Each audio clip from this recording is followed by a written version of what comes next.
too much noise today. I just need the road, the rain, and the hum of the engine.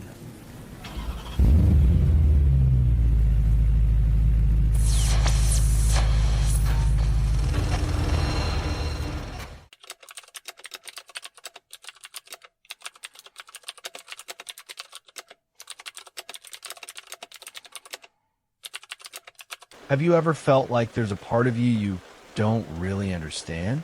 Like, you're not sure who you really are anymore? I've been there too. Let me share something with you.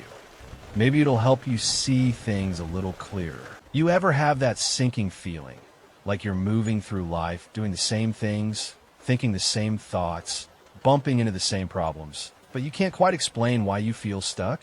I've been there. And if I'm honest, I didn't even know I was stuck for a long time. I thought life was just hard. I thought people were unfair. I thought maybe I was just unlucky or not built for something better.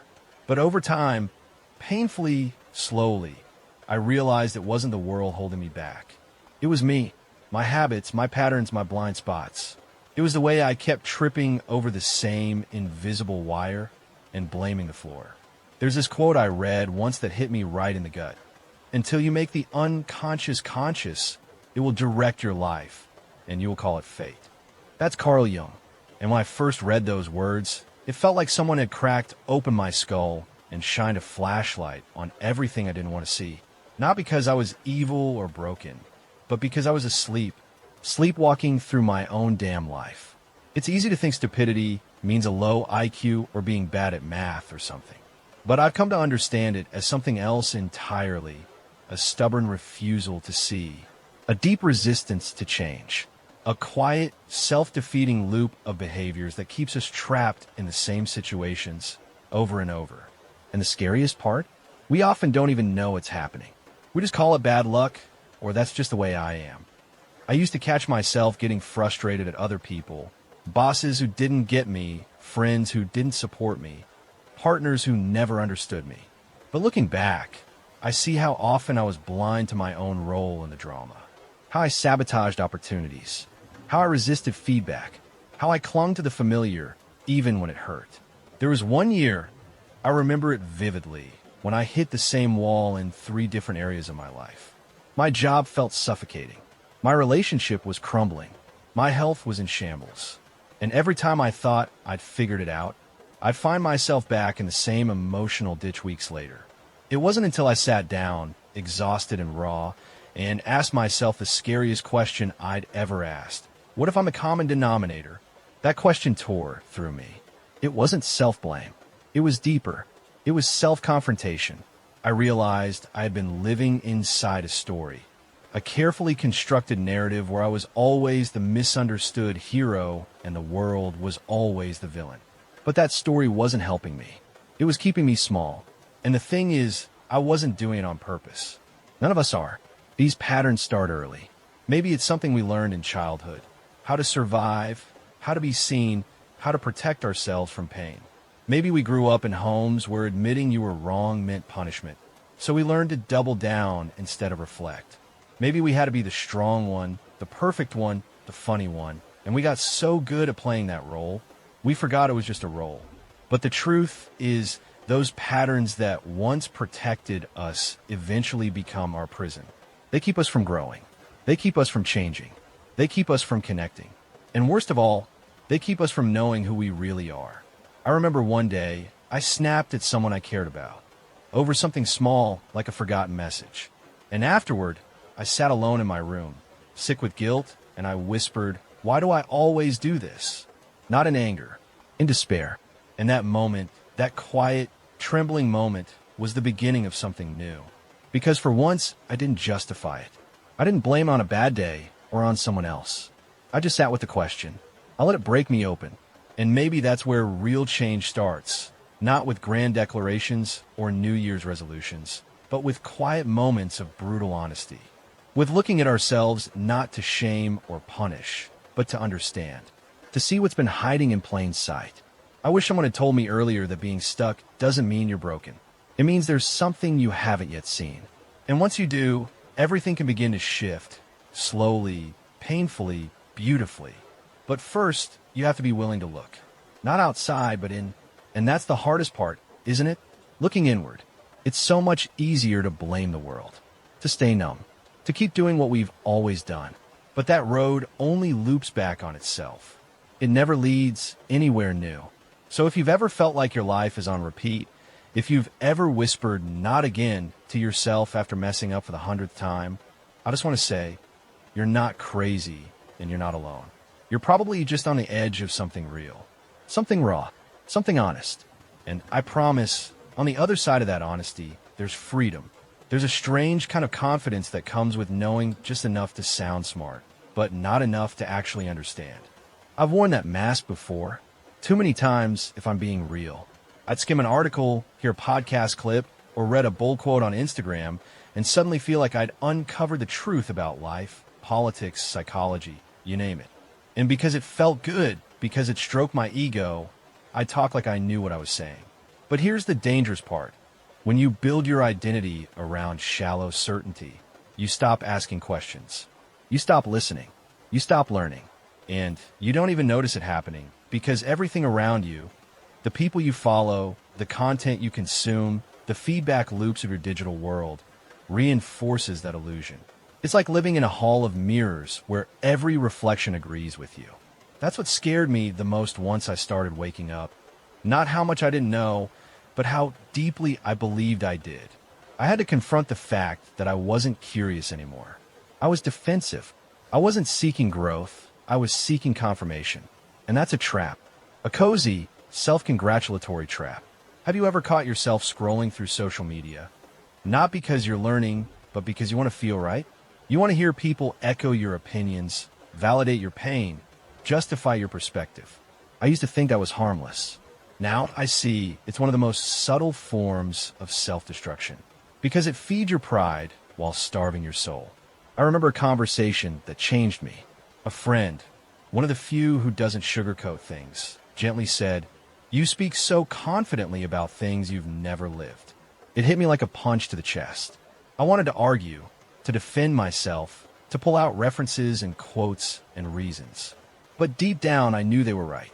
I was performing knowledge, repeating things that made me sound insightful without ever wrestling with them in my real life. It's humbling to admit that. It's even harder to unlearn it, because unlearning demands silence. It demands listening.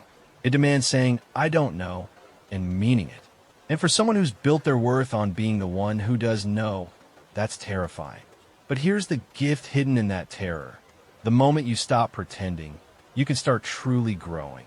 The moment you let go of being right, you make space to be transformed. I began to notice how often my false confidence came from fear. Fear of being seen as weak. Fear of being exposed as not enough. Fear that if I didn't have the answers, I wouldn't be valuable. So I clung to surface-level knowledge like a shield. But it was a brittle shield, and it kept me from deeper conversations, deeper connections, deeper understanding. There's a line I come back to often. Pride is concerned with who is right. Humility is concerned with what is right. And when I started shifting from pride to humility, even just a little, I began to see how much I'd missed, how much I'd misunderstood, and how much beauty there was in being teachable. We live in a world that worships the appearance of knowing. Hot takes, strong opinions, instant judgments, they get rewarded. But real wisdom is quiet. It listens more than it speaks. It asks before it answers. And it doesn't need to prove anything. I'm still learning how to live that way. I still catch myself reaching for the comfort of certainty. But now I pause. I breathe. I ask myself, do you really understand this? Or are you just afraid of not having something to say? And sometimes I sit in the silence instead, because I've learned that silence is where the real answers begin to form. Not the loud, performative kind, but the kind that grows roots in your soul. The kind that changes how you live, not just how you talk. So if you've ever felt the pressure to seem smart, to always have a take, to be the one who knows, I get it. I really do. But there's something even stronger than being right, being open. And maybe that's where wisdom begins, not with the right answer, but with the right question honestly asked. There was a time in my life when I thought being emotional meant being alive, that feeling things intensely was a sign of depth. and maybe in some ways it is. But what I didn't realize back then was that I wasn't just feeling my emotions, I was ruled by them. They ran the show, they made the decisions, and when things went sideways, I always had a reason outside myself. Stress, betrayal, disrespect, bad timing, unfair treatment. But here's what life eventually taught me. If your emotions are driving the car, they'll eventually crash it. I'm not proud of how many moments I lost to emotional chaos. I've burned bridges, ended opportunities, and hurt people I cared about, all because I couldn't sit with discomfort without acting on it. I'd lash out when I felt cornered. I'd retreat when I felt rejected. I'd overcompensate when I felt unseen. And in all of it, I believed I was just being real or true to myself.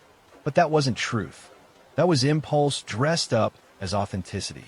Looking back, I see the patterns clearly. I'd enter conflict not to understand, but to win. I'd hear criticism as a threat, not a chance to grow. And worst of all, I'd treat every emotional storm like it deserved a reaction, like it was my job to obey whatever I felt in the moment. That's not freedom. That's slavery to your own nervous system. No one ever told me that emotional intelligence wasn't just about having emotions. It was about holding them, about breathing through them, about creating space between stimulus and response. And that space, that's where all the power is. It's easy to confuse emotional expression with emotional maturity. But there's a difference between being open and being volatile, between being honest and being unfiltered. And I had to learn that the hard way. There was this one relationship I really messed up. Not because I didn't love the person, but because I didn't know how to regulate myself. The moment I felt misunderstood or dismissed, I'd shut down or explode. I thought love was supposed to fix that. I thought if they really cared, they'd know how to handle me. But the truth is, no one can manage your emotions for you. That's your job. That's your responsibility. And until you accept that, you'll keep expecting other people to do what only you can. I remember one fight, loud, raw, messy, and afterward I sat in the quiet, shaking, drained, ashamed. And I realized something I hadn't wanted to admit. I didn't trust myself. Not really. Not in the heat of the moment. And that lack of trust, that fear of my own reactions, bled into everything. Into work, into friendships, into the way I talked to myself. That's when I knew I had to change, not just for others, but for me, because I couldn't keep living in fear of my own emotional wake. I couldn't keep confusing intensity with strength. Real strength is staying grounded when everything in you wants to erupt. It's choosing clarity over chaos. And listen, I'm not perfect at it. Sometimes I still feel that surge, the burning in the chest, the tightness in the throat, the urge to react. But now I breathe. I pause. I ask, what's really happening here? What's the truth under the trigger? And more often than not, the truth is that I'm scared, or hurt, or feeling unseen. And when I name it, it loses its power. When I sit with it, it starts to shift. This isn't about suppressing emotions. It's about respecting them without surrendering to them. It's about being the container, not the contents. And that takes practice. It takes patience. It takes compassion, especially for the parts of you that learn to react because it once kept you safe. So if you've ever felt like your emotions are too much, if you've ever hurt someone in a moment you didn't mean to, I just want you to know you're not broken. You're just untrained. And you can learn. You can grow that muscle. You can become someone you trust in any emotional storm. And when you do, you'll start to feel something you might not have felt in a long time. Peace. Not numbness. Not control. Just a steady, grounded presence inside you. A self that doesn't need to yell or run or collapse. A self that simply is calm, clear, awake. That's what I'm reaching for every day. Not perfection, but presence. Not silence, but stability. Not a life without emotion, but a life where emotion is honored, not obeyed. Because in the end, emotional maturity isn't about never feeling triggered. It's about not letting the trigger pull you. One of the hardest pills I've ever had to swallow was this. The people I kept around me said a lot more about me than about them. For the longest time, I surrounded myself with folks who felt safe. Not safe in the good way, like emotionally mature or lovingly honest, but safe in the comfortable way. People who wouldn't challenge me, who wouldn't ask me hard questions, who would nod along to my excuses, validate my limitations, and help me pretend that the patterns I was repeating were just bad luck or other people's fault. And here's the thing, I didn't even realize I was doing it. I thought I was choosing loyalty, familiarity, people who got me. But what I was actually doing was building a bubble, an echo chamber of sameness, where no one ever held up a mirror to my face. And when someone did try, I pushed them away. Too critical, too intense. They don't understand me, but they did. I just wasn't ready to hear it. It's uncomfortable to admit that you've outgrown people, or worse, that you chose them not because of who they were, but because of who you were afraid to become. When you're insecure, you don't want people who challenge you. You want people who let you stay small without making you feel small. There was a point when I looked around and realized that the people I spent the most time with had one thing in common. They were stuck. Stuck in jobs they hated but refused to leave. Stuck in cycles of gossip, blame, emotional avoidance. Stuck in lives they'd long ago stopped trying to improve. And the scary part? I didn't just tolerate it. I fit there. It's not that they were bad people. They were just mirrors. Mirrors for the part of me that was scared to grow. Scared to risk being the weird one who wanted more. Scared to become someone their comfort couldn't follow. And the truth is, growth is lonely at first. Because when you start healing, evolving, and seeing more clearly, you often have to walk away from the very people who made you feel safe in your dysfunction. You start craving depth, truth, accountability, and suddenly the small talk, the complaints, the endless distraction, it feels suffocating. I remember when I began shifting my inner circle. It wasn't dramatic. No big fights, no declarations. Just a quiet distancing. I stopped replying right away. I started saying no more. I spent more time alone, more time reading, reflecting, sitting in silence. And slowly, the noise around me faded. That noise I used to call friendship.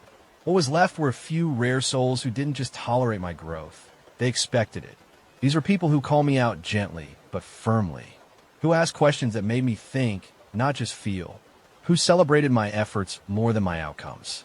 Who reminded me that I could do hard things, not by cheering from the sidelines, but by walking beside me when it got messy. It was humbling. It still is. Because being around people who are wiser, more disciplined, more self-aware, it exposes you. It reveals your excuses. It makes you uncomfortable in all the right ways. But that discomfort, that's where growth lives. If your circle always agrees with you, if no one ever challenges your assumptions, if every conversation leaves you feeling validated but never expanded, ask yourself, is this friendship or codependency? I don't say that to be harsh. I say it because I've lived it. I've clung to relationships that were built on shared wounds rather than shared visions. Trauma bonds disguised as loyalty. People who loved the old version of me so much, they couldn't accept the person I was becoming. And sometimes the hardest part of growth isn't what you learn, it's what you have to let go of. The old crowd, the familiar patterns, the version of you that needed them. But what you make room for in that space, it's worth everything. Because when you surround yourself with people who elevate you, something inside shifts. You start thinking differently, dreaming bigger, speaking more carefully. You stop tolerating mediocrity in yourself and in others. Not from judgment, but from alignment. You want to rise because they remind you it's possible.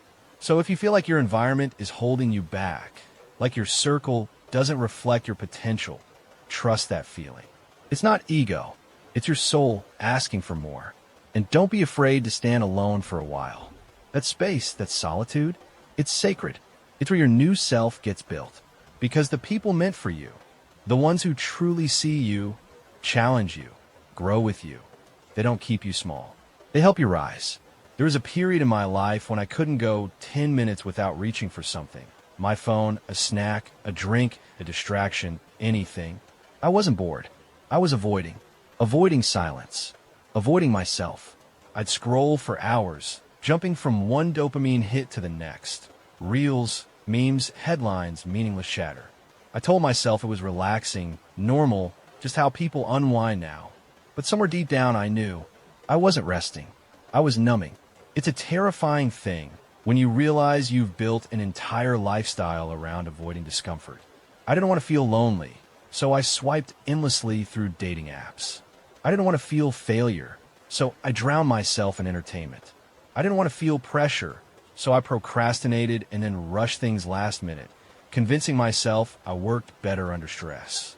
Lie after lie, all of it noise to keep me from sitting still long enough to hear the truth. I was lost. The thing is, comfort looks harmless, even attractive. A cozy night in, a drink to take the edge off, a binge watch to disconnect. But when comfort becomes the default, when it becomes the escape hatch you use to avoid every uncomfortable thought or feeling, it becomes a prison. And the walls of that prison are soft, padded with notifications, junk food, late-night messages, and hollow validation. You don't even realize you're trapped until years go by and nothing in your life has changed, except the weight on your body, the fatigue in your spirit, and the ache in your chest that won't go away. I used to think growth was about adding things, skills, goals, affirmations. But real growth? It's about subtraction. It's about noticing what you've been feeding yourself that keeps you numb, and then, slowly, painfully, choosing differently. I had to confront how often I chose short-term pleasure over long-term peace. How often I traded real connection for virtual attention. How often I said, I deserve this, when what I really meant was, I don't want to feel. I remember one night, sitting alone in the dark after another mindless scroll session, feeling completely hollow. No joy, no rest, just noise in my brain and a familiar heaviness in my chest. And it hit me, this isn't restlessness. This is grief. Grief for the time I've wasted. For the moments I could have used to grow, reflect, breathe, be. That night, I deleted every app that fed the cycle. No big announcement, no dramatic farewell, just silence. And in that silence, I started hearing things again. My thoughts, my fears, my dreams, my pain. It wasn't easy, still isn't. There are days I crave the noise, the rush, the numbness. But now I know what's on the other side of those cravings. Nothing. Just more of the same. More emptiness dressed up as entertainment.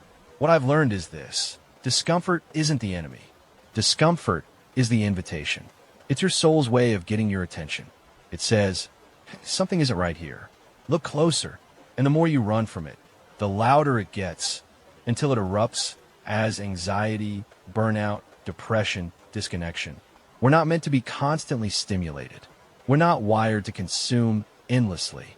We're meant to digest our experiences, reflect on them, let them shape us. But that only happens in stillness. And stillness is only possible when you stop running. I'm not anti-pleasure. I'm not saying throw your phone into the ocean or become a monk. I'm saying pay attention. Watch what you reach for when you're tired, stressed, lonely. Watch what you chase when you're empty. And ask yourself, is this nourishing me or numbing me? Because every time you choose comfort over growth, you cast a vote for the life you don't want. And over time, those votes add up. They become your story. But here's the beautiful part. Every moment is a new choice. Every craving is a chance to pause and ask, what do I really need right now? Maybe it's water. Maybe it's a walk. Maybe it's a journal and a good cry. Maybe it's nothing at all. Just stillness, just breath, just presence. That's where life lives. Not in the next notification, not in the next scroll, but in the quiet moments you once tried so hard to escape. So if you're tired of being tired, if you feel like life is passing by in a blur of distractions, I want you to know this. You're not weak. You're just human, and you're waking up. And once you wake up, there's no going back. Only forward into something real. You know what's wild? Most of the biggest lessons I've learned in life didn't come wrapped in clarity or kindness. They came wrapped in pain, repetition, failure, shame, the stuff I wanted to avoid the most. That's where the wisdom was hiding. But for a long time, I didn't see it that way. I saw pain as punishment. I saw failure as a personal flaw. I saw every hard moment as evidence that I was broken, unlucky, or just not cut out for this whole life thing. I didn't realize pain was actually trying to teach me something. I just wanted it to stop. So I distracted myself, blamed others, denied the patterns. And every time things fell apart again, I'd ask, why does this keep happening to me? as if life was out to get me. It wasn't. Life was just holding up the same mirror over and over, hoping I'd finally look. There's a quote. I don't remember who said it, but it stuck with me. You'll keep experiencing the same lesson in different forms until you learn it. And man, did that hit hard. Because once I really looked back, I could see the cycle so clearly.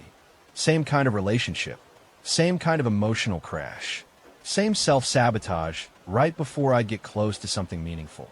Over and over, like clockwork. It wasn't life being unfair. It was me, playing out the same story because I hadn't stopped to rewrite the script. And that realization, it hurt, but also cracked something open in me. I started asking different questions. Not, why is this happening to me? But what is this trying to show me? Not, how do I make this go away? But what part of me still needs to heal? That shift changed everything. Because suddenly, pain wasn't the enemy. It was information. It was feedback. It was a flashlight shining on the parts of me I'd buried under pride, fear, distraction, and ego. I remember one particular failure.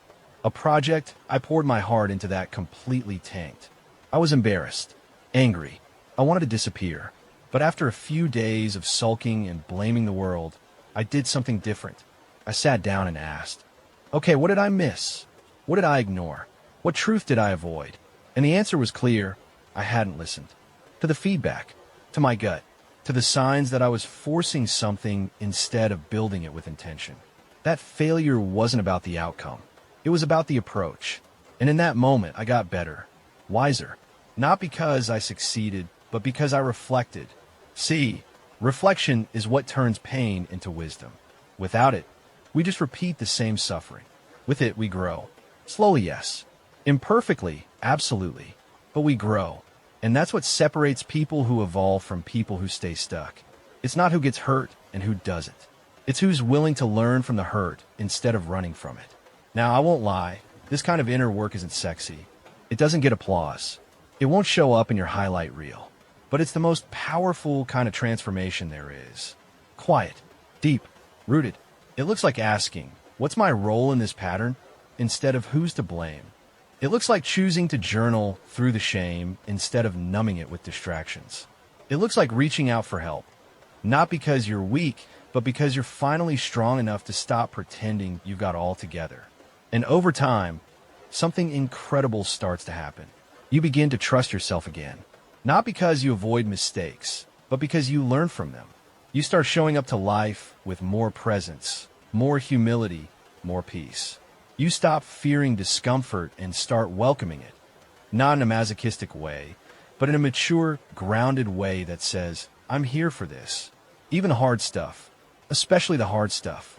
That's when life gets real. That's when growth stops being this abstract idea and becomes a lived experience. One breath, one moment, one honest conversation at a time. So if you're in a painful season right now, if things keep falling apart or looping or testing you, pause. Don't just push through. Don't just numb it out. Ask the hard questions. Look for the patterns. Be brutally honest, but also deeply kind. Because the lesson isn't here to shame you. It's here to free you. And the more you lean into that truth, the more you'll realize. Life isn't punishing you. It's inviting you to rise.